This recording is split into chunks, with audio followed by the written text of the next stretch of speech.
नमस्कार। हिमाचल प्रदेश को लेकर सबसे बड़ा ओपिनियन पोल सामने आ रहा है क्योंकि हिमाचल प्रदेश में तारीखों का ऐलान हो चुका है और हिमाचल प्रदेश में हर 5 साल में सत्ता परिवर्तन देखने को मिलता है। और इसी बीच हिमाचल प्रदेश को लेकर जी न्यूज का पहला ओपिनियन पोल, सबसे बड़ा ओपिनियन पोल सामने आ रहा है क्योंकि हिमाचल प्रदेश में 12 नवंबर को वोटिंग होगी। लेकिन वोटिंग से पहले हिमाचल का सियासी माहौल क्या कहता है, आखिर किसके पक्ष में जनता यहां पर वोट कर सकती है, इसको लेकर जी न्यूज ने सबसे बड़ा ओपिनियन पोल और सबसे विश्वसनीय ओपिनियन पोल सामने आ रहा है। कौन बनने जा रहा है हिमाचल प्रदेश का अगला मुख्यमंत्री, क्योंकि हर 5 साल में यहां परिवर्तन देखने को मिलता है और इसी बीच सभी 68 सीटों का सर्वे ओपिनियन पोल सामने आ चुका है। अगर बात की जाए तो हिमाचल प्रदेश में चुनावी तारीखों का ऐलान हो चुका है। 12 नवंबर को वोटिंग होगी, नतीजे 8 दिसंबर को आएंगे। लेकिन इसी बीच जो सर्वे के आंकड़े हैं जी न्यूज ओपिनियन पोल के सामने आ चुके हैं और इसमें अगर बात की जाए तो सर्वे का जो वक्त है वो काफी यहां पर लेटेस्ट है। जी न्यूज का जो ओपिनियन पोल है इसमें अगर बात की जाए तो राज्य की 68 सीटों के यहां पर 1.5 लाख से ज्यादा लोगों की राय ली गई है। उसके बाद सबसे बड़ा ओपिनियन पोल यानी चुनावी जो ओपिनियन पोल है वो सामने आ रहा है। आखिर हिमाचल प्रदेश में किसका यहां पर राज तिलक होगा, इस पर ओपिनियन पोल के आंकड़े सामने आ रहे हैं। 2017 में बीजेपी ने 44 सीटें, कांग्रेस ने 21 और 3 अन्य ने भी यहां पर हासिल की थी। तो सर्वे के आंकड़े हैं और इसी बीच अगर बात की जाए तो सर्वे में काफी बड़े सवाल भी पूछे गए हैं। उन सवालों के जवाबों के बाद आपको ओपिनियन पोल और यहां पर वोट शेयर के आंकड़े दिखाएंगे। अगर बात की जाए तो पहला जो यहां पर सवाल है कि पार्टी के विधायक से जनता कितनी संतुष्ट नजर आ रही है, बीजेपी, कांग्रेस या फिर सीपीआई। इसके अगर बात की जाए तो देखिए बीजेपी के 43% जो विधायक रहे हैं, इनसे पार्टी के जो विधायक से उनसे जनता संतुष्ट नजर आ रही है। और जबकि कांग्रेस के लिए जो विधायक हैं 48% कांग्रेस के विधायकों से जनता जो है वो संतुष्ट नजर आ रही है। सीपीएम से यहां पर 29% यहां पर विधायकों से संतुष्ट नजर आ रही है जनता। यानी यहां पर पलड़ा कांग्रेस का भारी नजर आ रही है। हर 5 साल में यहां परिवर्तन देखने को मिलेगा तो क्या जनता कांग्रेस की तरफ जाएगी, यह काफी महत्वपूर्ण है क्योंकि इससे पहले जो उपचुनाव था 4 सीटों के उपचुनाव के रिजल्ट भी कांग्रेस के पक्ष में रहे थे और यहां पर चौंका दिया था। तो इस तरह से अगर बात की जाए तो अगला जो सवाल है कि इस आधार पर वोट कर सकती है जनता। देखिए अगर बात की जाए जाति के जो आंकड़ा है, यानी जाति के आधार पर जो है 9% वोट कर सकती है जनता। पार्टी कार्यकर्ताओं की जो कार्यशैली रहेगी उस पर 10% यहां पर वोट कर सकती जनता। प्रत्याशी किस तरह से यहां पर चुनावी मैदान में उतर रहे हैं, जिस खास से यहां पर जो है बीजेपी और कांग्रेस आम आदमी पार्टी ने यहां पर जो है हिमाचल प्रदेश को लेकर प्रत्याशी घोषित कर दिए हैं। जबकि प्रत्याशी को 40% लोग यहां पर देखकर वोट करेंगे कि किस तरह से प्रत्याशी चुनावी मैदान में है, वो किस तरह से यहां पर जनता के बीच है और किस तरह से उसकी जो है यहां पर एक अच्छी पकड़ जनता के बीच है। तो ये महत्वपूर्ण हो जाता है। जबकि केंद्रीय नेतृत्व देखकर 17% लोग वोट करेंगे। जबकि मुख्यमंत्री का चेहरा कौन होगा, बीजेपी से, कांग्रेस से, तो इस पर 11% लोग यहां पर जो है वोट करने जा रहे हैं। तो चुनावी मुद्दे जो वादे हैं, जो जनता के बीच वादे रखे थे बीजेपी ने या फिर कांग्रेस ने इससे पहले, उसको देखकर 9%, जबकि अन्य आधार हो सकता है 4% यहां पर जो आंकड़ा हो सकता है। देखिए अगला सवाल बात कीजिए हिमाचल प्रदेश में चुनावी मुद्दा क्या हो सकता है, ये काफी महत्वपूर्ण हो जाता है। देखिए बेरोजगारी, 32% लोग बेरोजगारी को हिमाचल प्रदेश का सबसे बड़ा मुद्दा मान रहे हैं।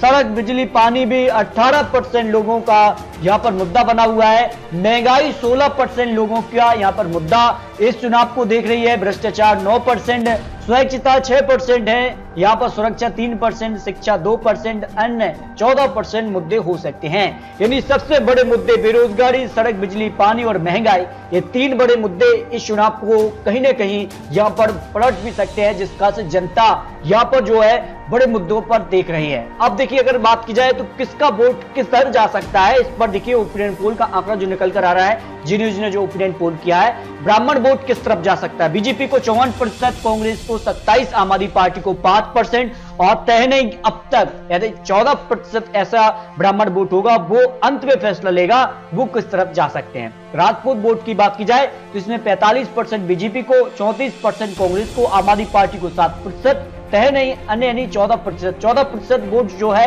वो अंत में फैसला लेगा, लास्ट मूवमेंट पर फैसला लेगा कि वो किस तरफ जाएंगे। मुस्लिम वोट काफी निर्णायक होगा। देखिए यहां पर बात की जाए तो कांग्रेस को यहां पर करीब जो है 48% मुस्लिम वोट जा सकता है, बीजेपी को 25%, आम आदमी पार्टी 13%, तय नहीं ऐसे 14% यहां पर मुस्लिम वोट आ जाते हैं।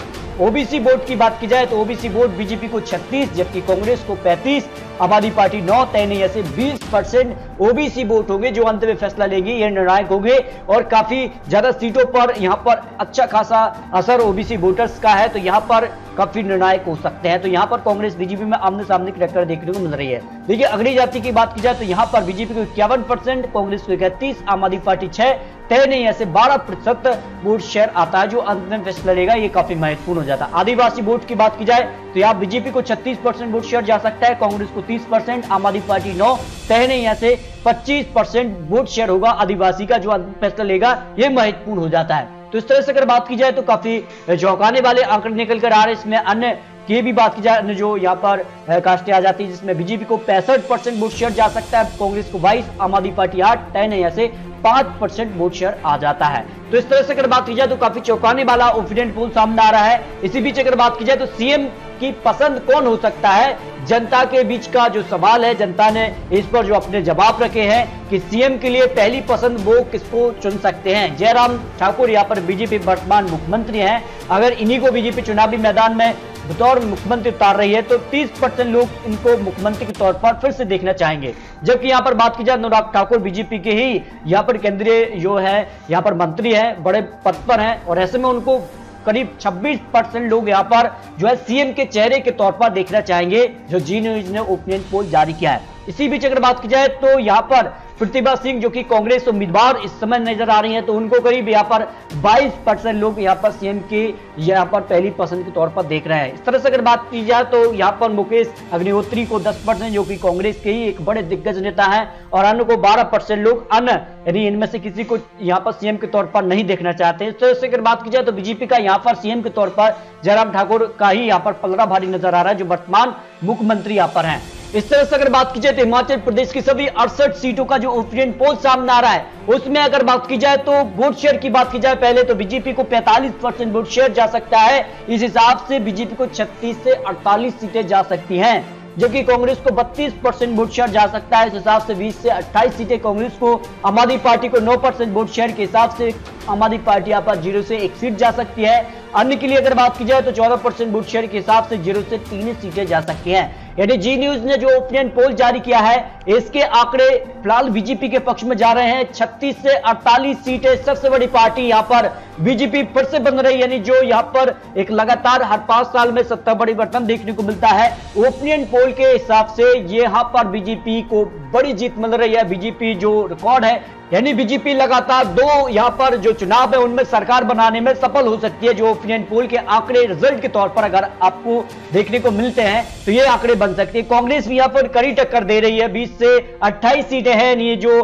बहुमत का आंकड़ा है उससे करीब यहाँ पर कांग्रेस दिखाई दे रही है। लेकिन राष्ट्रीय अध्यक्ष कांग्रेस बदल चुकी है और राहुल गांधी यहाँ पर भारत जोड़ो यात्रा पर है, तो ऐसे में हिमाचल प्रदेश को लेकर उनकी जनता के बीच पकड़ किस तरह की होगी, ये काफी महत्वपूर्ण हो जाता है। तो फिलहाल ये चुनावी आंकड़े यहाँ पर जी न्यूज ओपिनियन पोल के सामने आ रहे हैं। इस हिसाब से बीजेपी यहाँ पर सरकार में वापसी कर रही है, लेकिन फिर भी बता दें आपके लिए ये तो चुनावी आंकड़े, चुनावी अनुमान है। फाइनल रिजल्ट आपको जो है 8 दिसंबर को देखने को मिलेंगे। तो हिमाचल प्रदेश को लेकर और भी महत्वपूर्ण आपको विश्लेषण दिखाने वाले हैं। तो आपको क्या लगता है अपने राय कमेंट बॉक्स में जरूर रखिए। क्या बीजेपी सरकार में बरकरार रहेगी या फिर कांग्रेस की वापसी होगी, इस पर अपनी राय रखिए। मिलते हैं दोस्तों लेटेस्ट अपडेट ओपिनियन पोल के साथ, तब तक के लिए जय हिंद, जय भारत।